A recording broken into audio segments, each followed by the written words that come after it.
We're back. So I recorded one episode this morning to replenish the one that got aired this morning. And then what did I do next? I had to record some snippets for TikTok. And then I recorded my audiobook for the day. And then I had to submit character voices and pronunciations for a fantasy book I'm about to record. Or we'll be recording in a couple weeks. And now, we're going to try to get 3 more of these done. I would settle for 1, but I think all of these are short. So, let me see. Okay, this one's about 16 minutes. Again, I would settle for 1.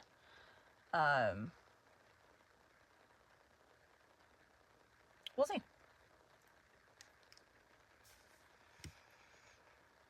I'll probably just do 1 and then stop, to be honest. That's fine. Today we'll be continuing 20,000 Leagues Under the Sea by Jules Verne. Chapter 20. A Few Days on Land. I was much impressed on touching land. Ned Land tried the soil with his feet, as if to take possession of it. However, it was only 2 months before that we had become, according to Captain Nemo, passengers on board the Nautilus, but in reality, prisoners of its commander. In a few minutes, we were within musket shot of the coast. The whole horizon was hidden behind a beautiful curtain of forests. Enormous trees, the trunks of which attained a height of 200 feet, were tied to each other by garlands of bindweed, real natural hammocks, which a light breeze rocked. They were mimosas, figs, hibiscus, and palm trees, mingled together in profusion, and under the shelter of their verdant vault grew orchids, leguminous plants, and ferns. But without noticing all these beautiful specimens of Papuan flora, the Canadian abandoned the agreeable for the useful. He discovered a cocoa tree. He had discovered a cocoa tree, beat down some of the fruit, broke them, and we drank the milk and ate the nut with a satisfaction that protested against the ordinary food on the Nautilus. Excellent, said Ned Land. Exquisite, replied Conseil. And I do not think, said the Canadian, that he would object to our introducing a cargo of cocoa nuts on board. I do not think he would, but he would not taste them. So much the worse for him, said Conseil. And so much the better for us, replied Ned Land. There will be more for us. 1 word only, Master Land, I said to the harpooner, who was beginning to ravage another coconut tree. Coconuts are good things, but before filling the canoe with them, it would be wise to this is a weirdly said word. I remember looking it up at one point and being like, what?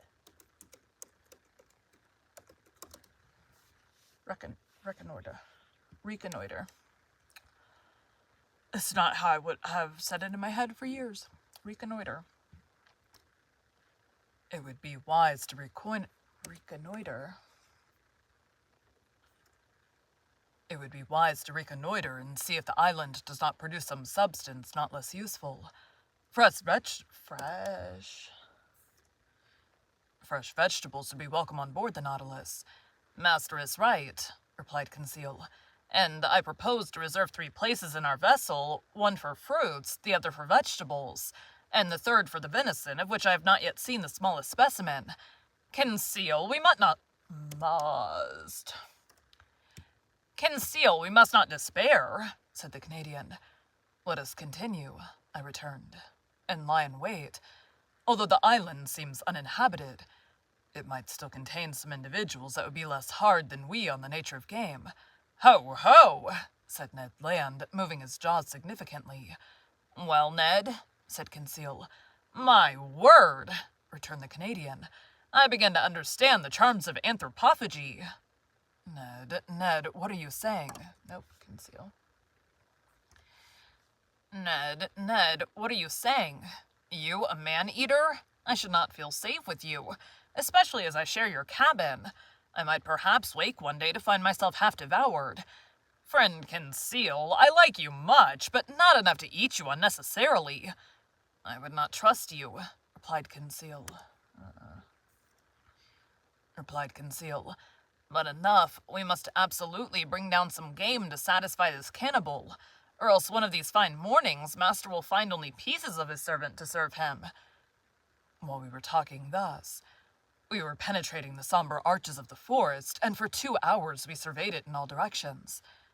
Chance rewarded our search for eatable vegetables, and one of the most useful products of the tropical zones furnished us with precious food that we missed on board. I would speak of the breadfruit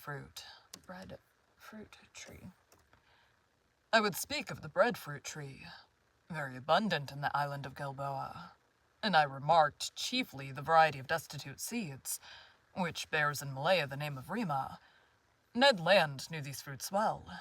He had already eaten many during his numerous voyages, and he knew how to prepare the eatable substance. Moreover, the sight of them excited him, and he could contain himself no longer. "Master," he said, "I shall die if I do not taste a little of this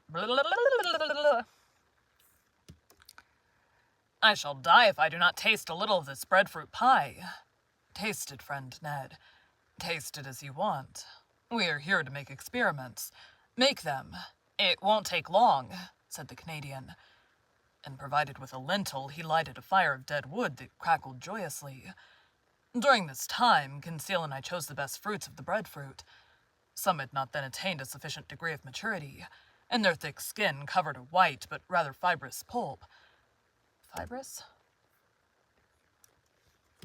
I would think it's fibrous. Yes, fibrous pulp. Others, the greater number yellow and gelatinous, waited only to be picked. These fruits enclosed no kernel. Conseil brought a dozen to Ned Land, who placed them on a coal fire after having cut them in thick slices, and while doing this repeating, "You will see, master, how good this bread is. More so when one has been deprived of it so long. It is not even bread," added he, "but a delicate pastry. You have eaten none, master?" "No, Ned." "Very well, prepare yourself for a juicy thing. If you do not come for more, I am no longer the king of harpooners."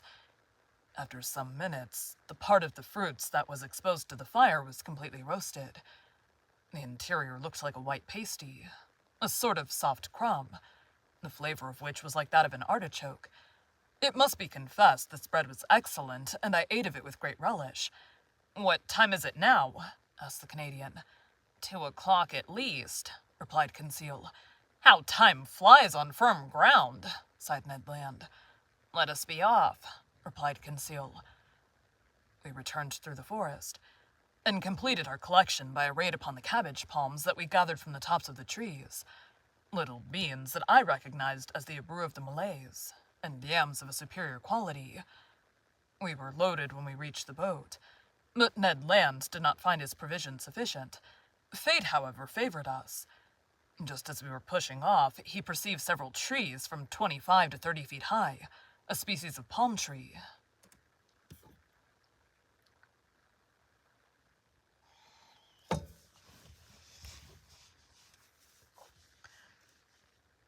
At last, at 5 o'clock in the evening, loaded with our riches, we quitted the shore, and half an hour after we hailed the Nautilus. No one appeared on our arrival. The enormous iron-plated cylinder seemed deserted. The provisions embarked, I descended to my chamber, and after supper slept soundly. The next day, 6th January, nothing new on board. Not a sound inside. Not a sign of life.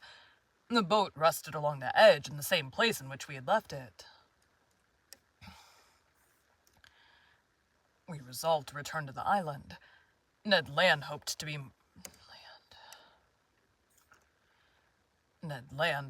more fortunate than on the day before with regard to the hunt, and wished to visit another part of the forest. At dawn we set off.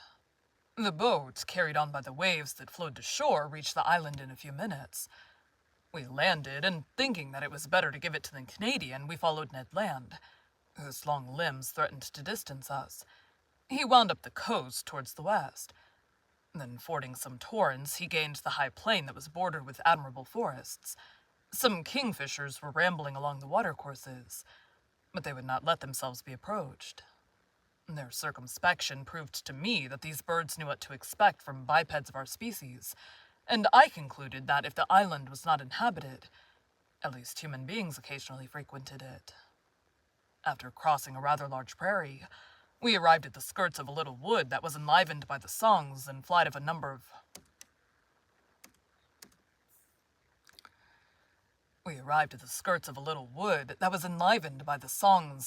a large number of birds.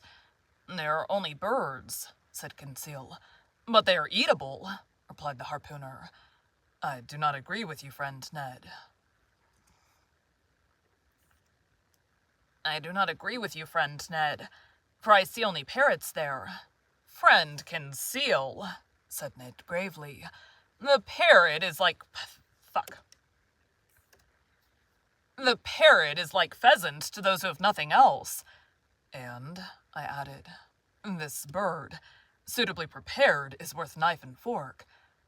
Indeed, under the thick foliage of this wood, a world of parrots were flying from branch to branch, only needing a careful education to speak the human language. Ouch. For the moment, they were chattering with parrots of all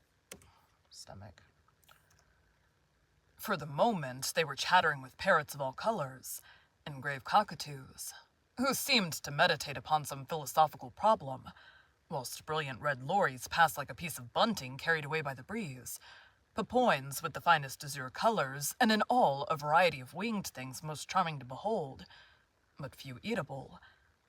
However, a bird peculiar to these lands, and which has never passed the limits of the Arrow and Papuan Islands, was wanting in this collection, but fortune reserved it for me before long.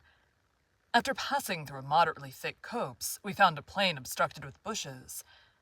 I saw then those magnificent birds. Copse.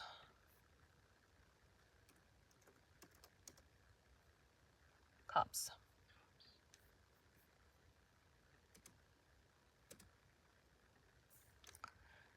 After passing through a moderately thick copse, we found a plain obstructed with bushes.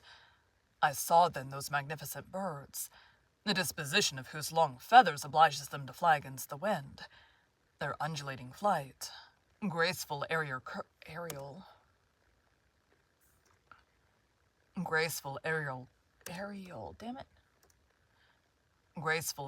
curves and the shading of their colors, attracted and charmed one's looks. I had no trouble in recognizing them. "Birds of paradise!" I exclaimed. The Malays, who carried on a great trade in these birds with the Chinese, had several means that we could not employ for taking them. Sometimes they put snares on the top of high trees that the birds of paradise prefer to frequent. Sometimes they catch them with viscous birdlime that paralyzes their movements. Viscous. What is this? VISCOUS. Viscous, that's right.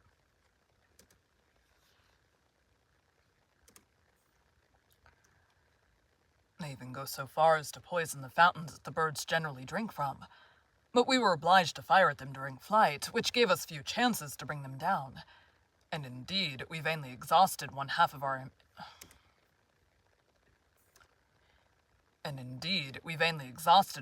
ammunition. About 11 o'clock in the morning, the first range of mountains that formed the center of the island was traversed, and we had killed nothing. Hunger drove on us. The hunters had relied on the products of the chase, and they were wrong. Happily concealed to his great surprise, made a double shot,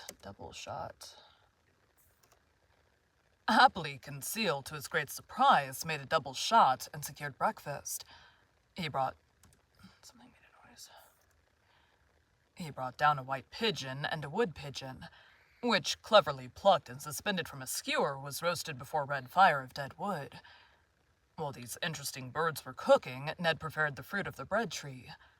Then the wood pigeons were devoured to the bones and declared excellent. The nutmeg with which they are in the habit of stuffing their crops flavors their flesh and renders it delicious eating. Now, Ned, what do you miss now? Some four-footed game, Monsieur Aronnax. All these pigeons are only side dishes and trifles, and until I've killed an animal with cutlets, I shall not be content.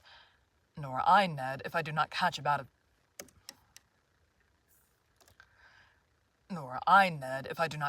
of paradise.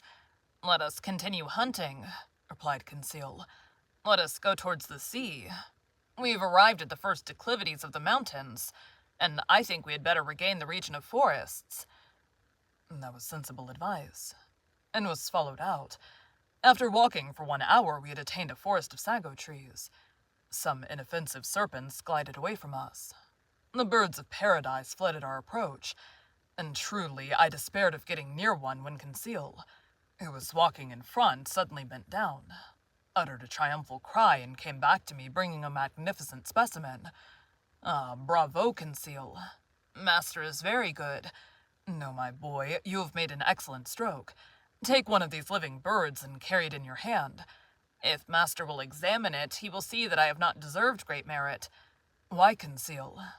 Because this bird is as drunk as a quail. Drunk? Yes, sir, drunk with the nutmegs that it devoured under the nutmeg tree, under which I found it. See, friend Ned,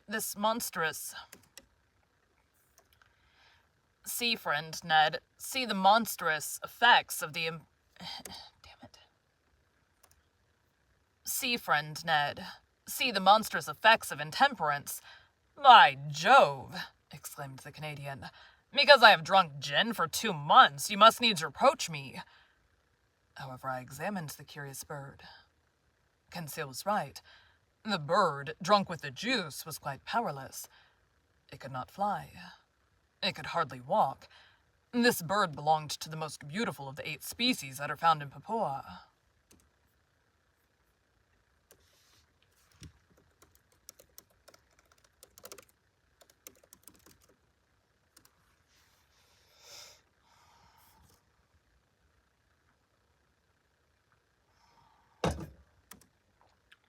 Papua. I keep mispronouncing that. Papua.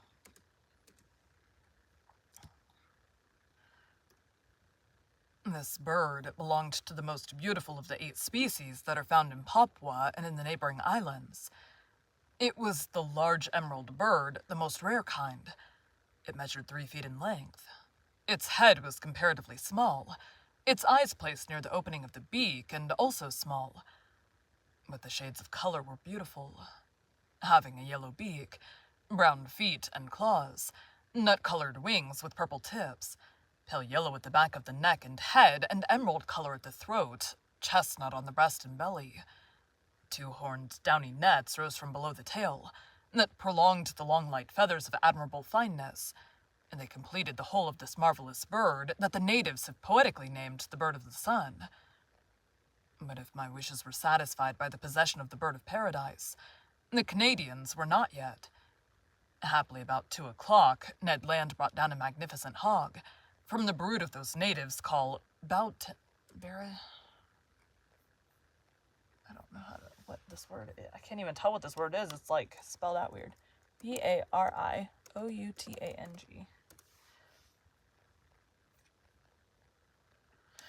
It's not a word.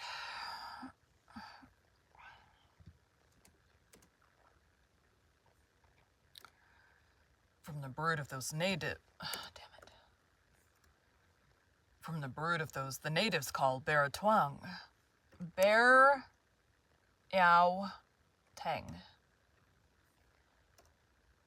From the brood of those the natives call Baratuang. Mariao Tang. From the brood of those the natives call Bariao Tang. The animal came in time for us to procure real quadruped meat.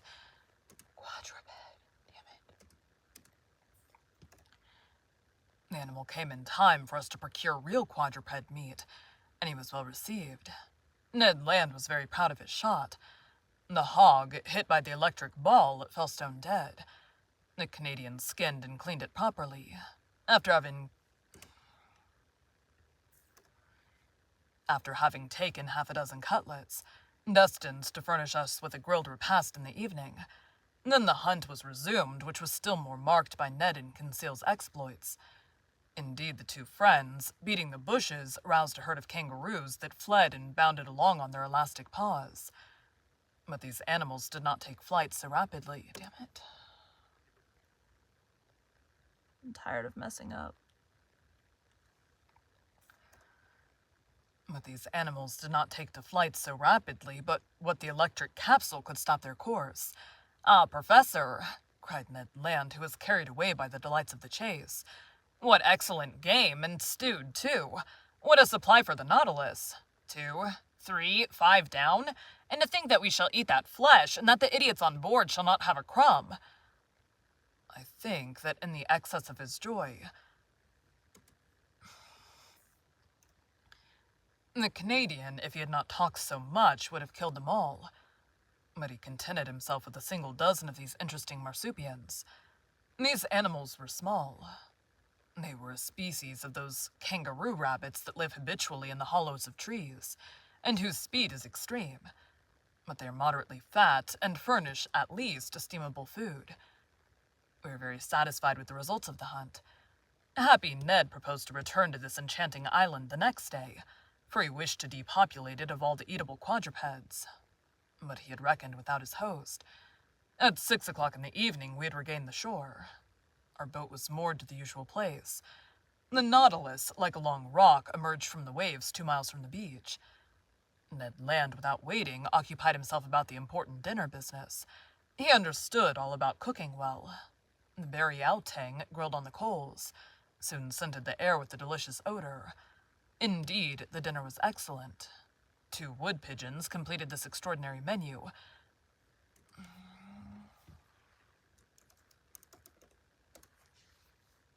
Sago. The sago pastry, the artocarpus bread, some mangoes, half a dozen pineapples, and the liquor fermented from some coconuts overjoyed us.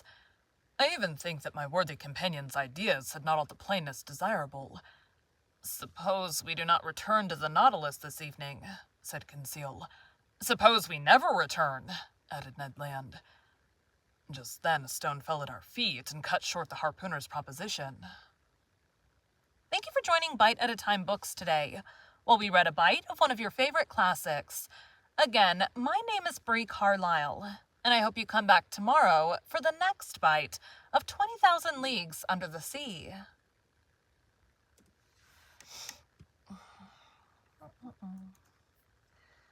All right. That was all of last week's chapters. How much do I have us doing this week? Equals sum of... That's not what I'm going to do. Equals sum of... Thank you. 2.5 hours. I don't want to do any more.